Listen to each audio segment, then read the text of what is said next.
Hey everyone, welcome into this Y'all Politics broadcast. I'm Frank Porter once again with you. And joining me right now is Erica Woods. Erica is with Facebook. Thanks for joining us today. Thanks for having me. Kind of tell our viewers and our listeners what you do with Facebook and kind of give some of your background. Sure. So I am a public policy manager with Facebook. I've been with the company about 2.5 years. And as you can imagine, 2020 is completely focused on elections. So I definitely wanted to log on and talk to you guys about some initiatives that we'll be rolling out on the platform. Well, good deal. And we thank you for joining us today. And of course, in here in Mississippi, it's a large election year as well.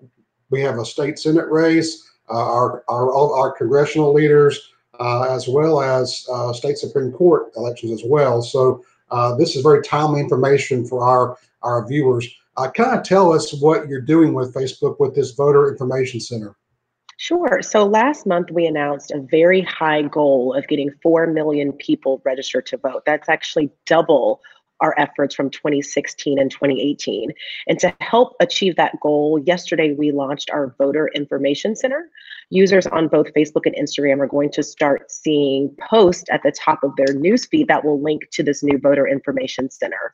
Now, this is going to be kind of a one-stop shop, as I mentioned, on both Facebook and Instagram, where people can get authoritative information they need to participate in the 2020 elections. And I'm sure you want to know what authoritative information is. So that includes— Next question, yes.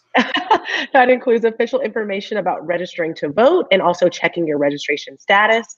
It includes information about voting by mail, including requesting an absentee and mail-in ballot. As I'm sure you've seen in the press this year, an unprecedented amount of states are allowing mail-in ballots and voting, and that actually includes the state of Mississippi. So we want to make sure that folks have that information to make sure their vote is counted in November. You'll also be seeing election alerts on the Voter Information Center from state election authorities about changes in the voting process. As we know, COVID is a quickly moving instance.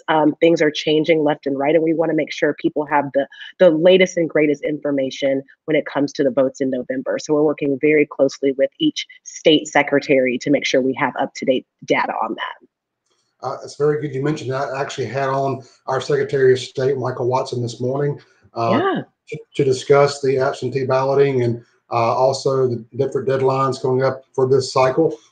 Just as a quick, simple, down and dirty layman's term kind of deal on the various information that we found there. Can they find, where to vote in Mississippi? Can they find who's running in different elections in Mississippi? Can they find their polling places? What all is there?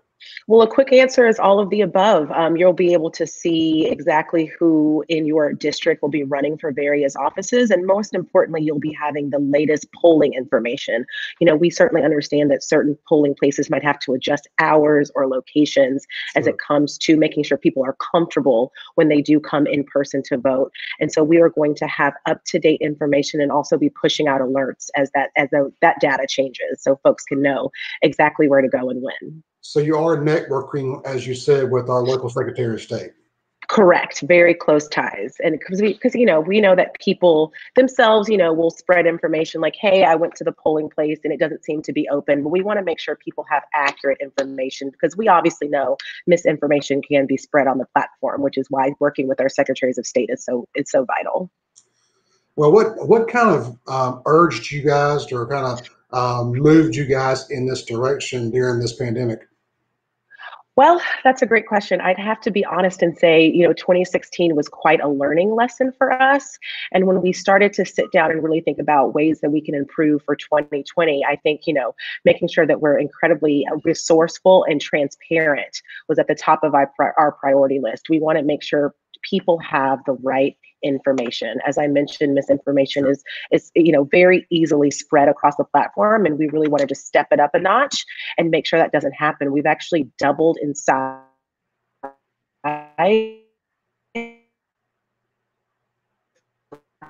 accurate information about voting or taking those down. So really kind of doubling and making sure that we get 2020 right.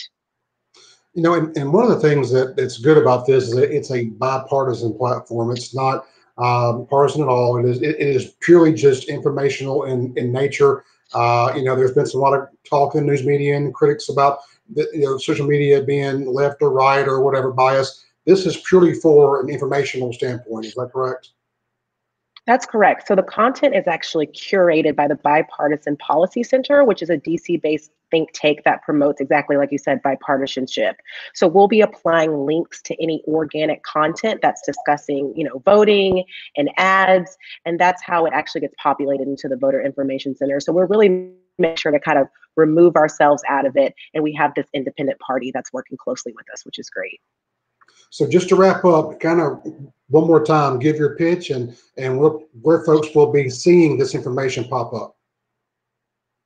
Sure. So big goals. We want 4 million people to register to vote this year. And to help us do that, we're making sure you have a one-stop shop for all election information on our Voter Information Center.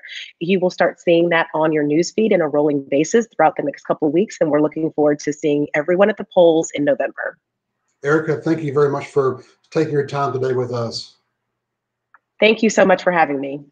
And we thank you also for joining us here on Y'all Politics as always. Check us at y'allpolitics.com for all of your Mississippi news and political analysis on a daily basis. And we'll see you next time. Thank you very much.